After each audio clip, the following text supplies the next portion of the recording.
Hello my self love people, karibu in Insight with Carol.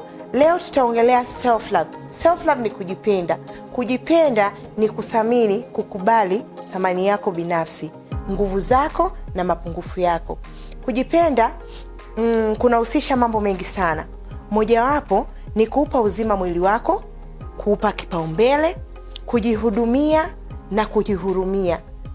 Kujiweka katika nafasi nzuri ya kiafya, huruma binafsi, heshima binafsi, kujiamini na kujitendea mambo mazuri na kuepuka uonevu. Next, tutakuja kwenye vipengele vya self love.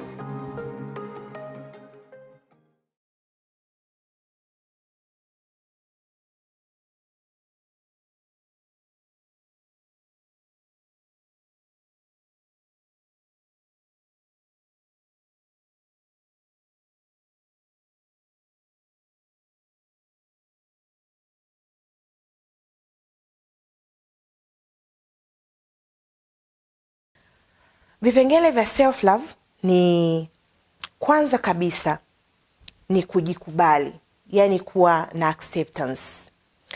Hapa kujikubali ni kujikubali hisia zako, kasoro zako, dosari, na kuto kukamilika kwako na mapungufu yako kiujumla. Hiyo ndio kujikubali.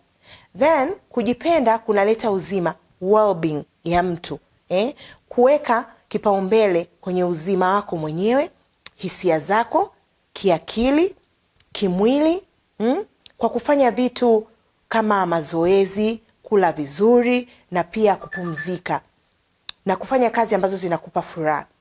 Then aspect nyingine au kipengele kingine cha kujipenda ni kuwa na mipaka. Kuwa na uwezo wa kusema hapana kwenye vitu ambavyo huvitaki, kwa kuwa karibu na watu ambao watakusaidia na kukupenda.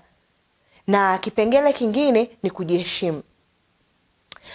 Kujipenda ni lazima mtu uweke kujiheshimu mbele, kujali na kufanya mahitaji yako na matamanio yako ambayo yataongeza thamani, na kujiweka mbali na mazingira ambayo ni hatarishi kwa ajili ya wewe mwenyewe.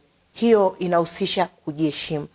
Otherwise, self love ni kitu muhimu sana na nimependa kukiongelea kwa sababu watu wengi wamekuwa wakijiuliza kujipenda deeply kunaleta nini kwenye maisha yetu.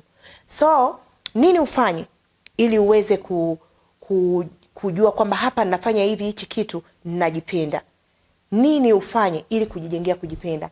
Next time tutaliongelea hili. Karibu in Insight with Carol. Love yourself, love beats all. Karibu.